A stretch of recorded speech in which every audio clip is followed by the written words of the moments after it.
Honestly, we haven't played well the last 2 games, and we've done enough to win, but we obviously know there's another level to get to. If we can put together 2 solid 48-minute, performances where we rebound better, defend a little bit better, and take care of the ball better than we have the last 2 games, I think that'll obviously win.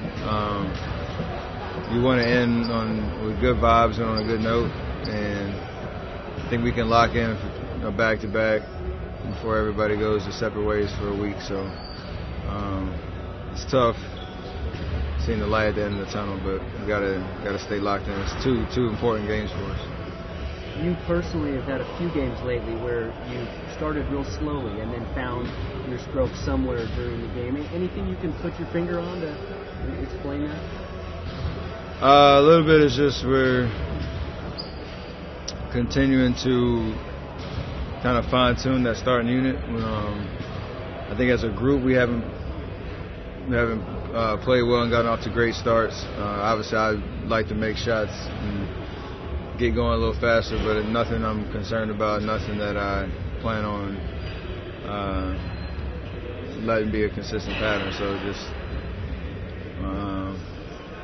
it's kind of just how the games have flowed, and very consistent with our team in terms of getting off the slow starts and figuring out our way after that. So we obviously got to correct that. Can you pinpoint the exact issues with that unit to start games? No, because I can't really decide or figure out if it's just our overall energy and focus, or if it's X's and O's, stuff like that. I mean, you think that competitiveness and fire and energy can get you through, whether you're making or missing shots, but teams are really coming at us strong out the gate, and we haven't matched their energy and their toughness. Miami was as glaring as it gets in terms of just getting outplayed. No matter what plays you call, shots you take, we just got outplayed 19-4, I think, on the offensive rebounding totals, in that first bit of the first quarter. Like, that should never happen. So we just got to play harder and play better. Obviously, y'all got 2 games left before the All-Star break, but how excited are you to be able to spend it in your hometown where you grew up in Charlotte, down at the All-Star this year? You got to be around in this 3-point shooting contest with your brothers. Should be probably pretty special for you, huh? It's gonna be fun, man. I haven't really got my mind there yet. Besides my pops calling me about ticket lists, which is getting overwhelming. But other than that, I haven't really gotten there yet. When I get on the plane after the game in Portland, that's when I really start to kind of get in the zone there and look forward to celebrating with my entire family. Like you said, my brother being a part of Saturday night. They're honoring my dad on Sunday morning for his contributions to the city and also to the NBA over a 16-year career. So a lot to be thankful for, a lot to celebrate, and it will be fun having the entire family there throughout the whole weekend. Say what?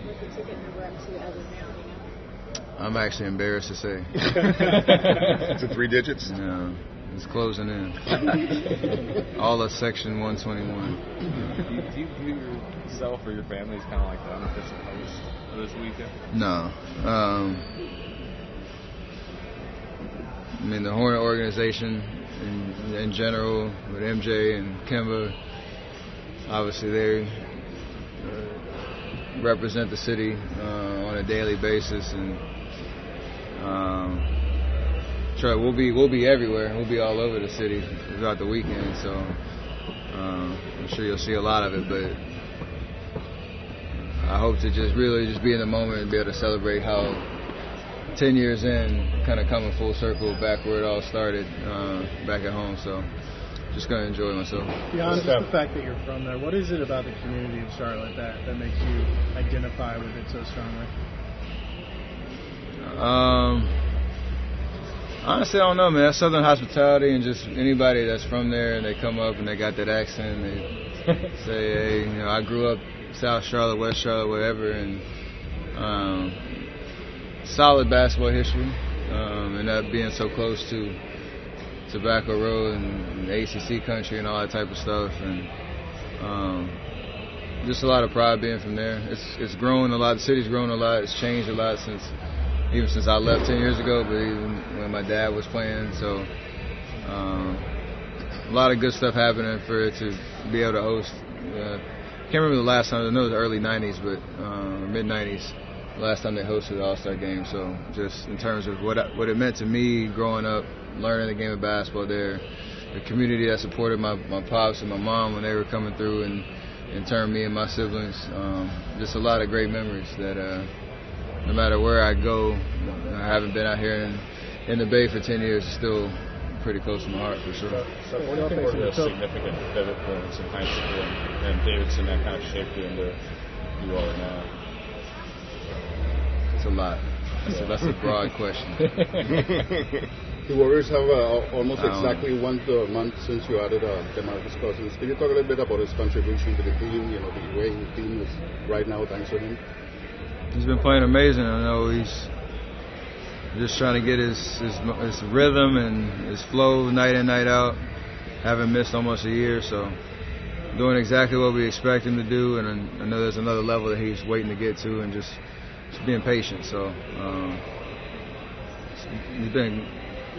he's had some flashes where you're like, wow, like you're reminding people kind of what he's capable of, and he's going to put it together more consistently, and we're going to get better because of it. Kerr's talked a lot about how him coming to the team has kind of energized you guys and helped you through the dog days, and some of the other players have talked about that. You still see that? Is that effect still working for you guys? For sure. I know the first time somebody picked up the phone and called their travel agent, that's where finding out where All-Star breaks were going to be.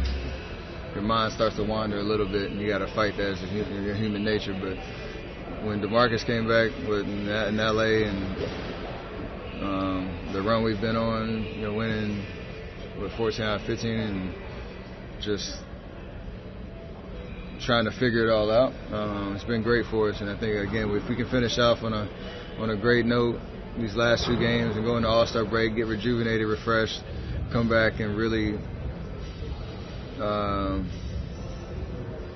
just get detailed with how we're going to be going into the playoffs, we'll be in good shape.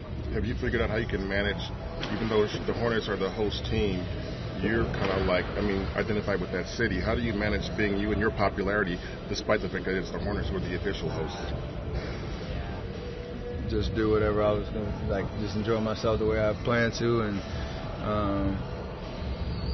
I'm going to do whatever I can to highlight, showcase the city and celebrate it for what it meant to me, my journey, our family, and my dad. In terms of where he is in all the record books for Charlotte, and Kemba just passed him, I think, for all-time scoring, but he has a lot of other kind of records that talks about his longevity there. And if you say his name in the city, they know who you're talking about. So just embrace the week and embrace the fun, and hopefully keep the ticket list low. Special Olympics facing is tough. How do you get your kid rest? Obviously, the coach is fun, but it is also great. What do you do to make sure that you can catch up? Those 2 days when you get back, really try to, get away from the game a little bit, enjoy my family, and I don't really know the specifics, but just in terms of that Wednesday when we get back to practice, basically got 4 straight months of grinding and games that the intensity, increases every night. Get to the playoffs, obviously, you know how stressful that is. So,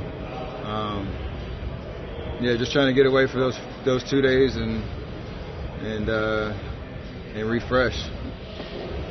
Hopefully come back. I know my body will be fine. It's more so the mental part of it that you kind of need to get away for a little bit. With all facing this Jazz team, obviously, tough defenders who constantly gave Gobert and those guys, credit for being tough. Do you feel like, it's been a discussion of whether Gobert has lost some type of mental edge, with, not making an All-Star Do you feel like he's lost any mental edge on the defensive end at all? On your side, you see yourself attacking him differently just because of the way he reacted to not making off like that? No.